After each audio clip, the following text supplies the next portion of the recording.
Indian വംശജനായ കാഷ് പട്ടേലിനെ federal bureau of investigation തലവനായി സെനറ്റ് തെരഞ്ഞെടുത്തു. ഡെമോക്രാറ്റുകളുടെ കടുത്ത എതിർപ്പ് മറികടന്നാണ് കാഷ് പട്ടേലിന്റെ നിയമനം. സെനറ്റിൽ 49-നെതിരെ 51 വോട്ടുകളോടെയാണ് കാഷ് പട്ടേലിന്റെ നിയമനം അംഗീകരിക്കപ്പെട്ടത്.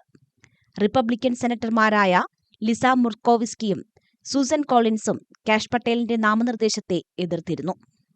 FBI തലവനായി നിയമനം ലഭിച്ചതിന് പിന്നാലെ തന്നെ പിന്തുണച്ച പ്രസിഡന്റ് ഡൊണാൾഡ് ട്രംപിനും അറ്റോർണി ജനറൽ പാം ബോണ്ടിക്കും കാഷ് പട്ടേൽ നന്ദി അറിയിച്ചു. FBIക്ക് ഒരു പാരമ്പര്യമുണ്ടെന്നും സുതാര്യവും ഉത്തരവാദിത്തമുള്ളതും നീതിയോട് പ്രതിബദ്ധത പുലർത്തുന്നതുമായ FBIയെയാണ് അമേരിക്കയിലെ ജനങ്ങൾ ആഗ്രഹിക്കുന്നതെന്നും കാഷ് പട്ടേൽ എക്സിൽ കുറിച്ചു. നീതിന്യായ വ്യവസ്ഥയിലെ രാഷ്ട്രീയവൽക്കരണം പൊതുജനങ്ങളുടെ വിശ്വാസം ഇല്ലാതാക്കി. എന്നാൽ അതെല്ലാം ഇന്നത്തോടെ അവസാനിക്കുമെന്നും കാഷ് പട്ടേൽ കുറിച്ചു. FBIക്ക് മേലുള്ള വിശ്വാസം പുനഃസ്ഥാപിക്കാനായി താൻ പ്രവർത്തിക്കുമെന്നും അദ്ദേഹം പറഞ്ഞു. അമേരിക്കൻ ജനതയ്ക്ക് അഭിമാനിക്കാവുന്ന ഒരു ഏജൻസിയായി FBIയെ പുനർനിർമ്മിക്കുമെന്നും അതിനായി തന്റെ സഹപ്രവർത്തകരോടൊപ്പം ചേർന്ന് പ്രവർത്തിക്കുമെന്നും അദ്ദേഹം പറഞ്ഞു. അമേരിക്കക്കാരെ ഉപദ്രവിക്കാൻ ശ്രമിക്കുന്നവർ ഇതൊരു മുന്നറിയിപ്പായി കണക്കാക്കണം. ലോകത്തിന്റെ ഏത് മൂലയിലൊളിച്ചാലും അത്തരക്കാരെ തങ്ങൾ വേട്ടയാടുമെന്ന് കാഷ് പട്ടേൽ മുന്നറിയിപ്പ് നൽകി. ട്രംപിന്റെ പ്രതികരണം നോക്കാം. US പ്രസിഡന്റ് ഡൊണാൾഡ് ട്രംപ് സെനറ്റിൽ കാഷ് പട്ടേലിന് ലഭിച്ച പിന്തുണയിൽ പ്രതികരിച്ച് രംഗത്തുവന്നു. FBI മേധാവിയായി കാഷ് പട്ടേലിനെ ലഭിച്ചിരിക്കുകയാണെന്ന് അദ്ദേഹം പറഞ്ഞു. നേരത്തെ ട്രംപ് തന്നെയാണ് കാഷ് പട്ടേലിനെ FBI തലവനായി നാമനിർദ്ദേശം ചെയ്തത്.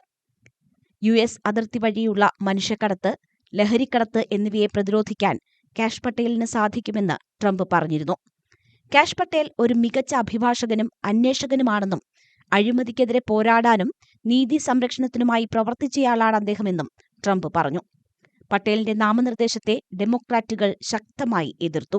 കാഷ് പട്ടേൽ അപകടകാരിയാണെന്നും രാജ്യത്തിന്റെ സുപ്രധാന നിയമനിർവഹണ സംവിധാനത്തെ രാഷ്ട്രീയ എതിരാളികളെ നശിപ്പിക്കാൻ വേണ്ടി അദ്ദേഹം ഉപയോഗിക്കാൻ സാധ്യതയുണ്ടെന്നും ഡെമോക്രാറ്റിക് നേതാവ് ഡിക് ഡർബിൻ പറഞ്ഞു. എന്നാൽ അത്തരത്തിൽ ശത്രുക്കളുടെ പട്ടിക താൻ സൂക്ഷിക്കുന്നില്ലെന്നും നിയമലംഘകരെ നിയമത്തിന് മുന്നിൽ കൊണ്ടുവരാനാണ് താൻ താൽപര്യപ്പെടുന്നതെന്നും കാഷ് പട്ടേൽ സെനറ്റിലെ ജുഡീഷ്യറി കമ്മിറ്റിയോട് പറഞ്ഞു. ആരാണ് കാഷ് പട്ടേൽ?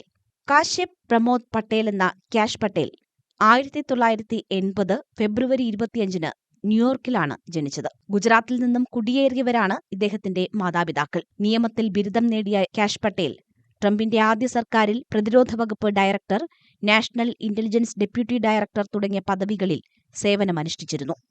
കൂടാതെ ഫെഡറൽ ഡിഫൻഡറായും നീതിന്യായ വകുപ്പിലെ കൗണ്ടർ ടെററിസം പ്രോസിക്യൂട്ടറായും പ്രവർത്തിച്ചിട്ടുണ്ട്. കൂടാതെ റഷ്യയും ട്രംപിന്റെ 2016 തെരഞ്ഞെടുപ്പ് പ്രചരണവും തമ്മിലുള്ള ബന്ധങ്ങളെക്കുറിച്ചുള്ള FBIയുടെ അന്വേഷണത്തെ വിമർശിച്ചും കാഷ് പട്ടേൽ രംഗത്തെത്തിയിരുന്നു. പിന്നീട് ട്രംപ് ഭരണകൂടത്തിന്റെ ഭാഗമായ പട്ടേൽ നാഷണൽ സെക്യൂരിറ്റി കൗൺസിലിലെ കൗണ്ടർ ടെററിസം വിഭാഗത്തിലും പ്രതിരോധ സെക്രട്ടറിയുടെ ചീഫ് ഓഫ് സ്റ്റാഫായും പ്രവർത്തിച്ചിട്ടുണ്ട്.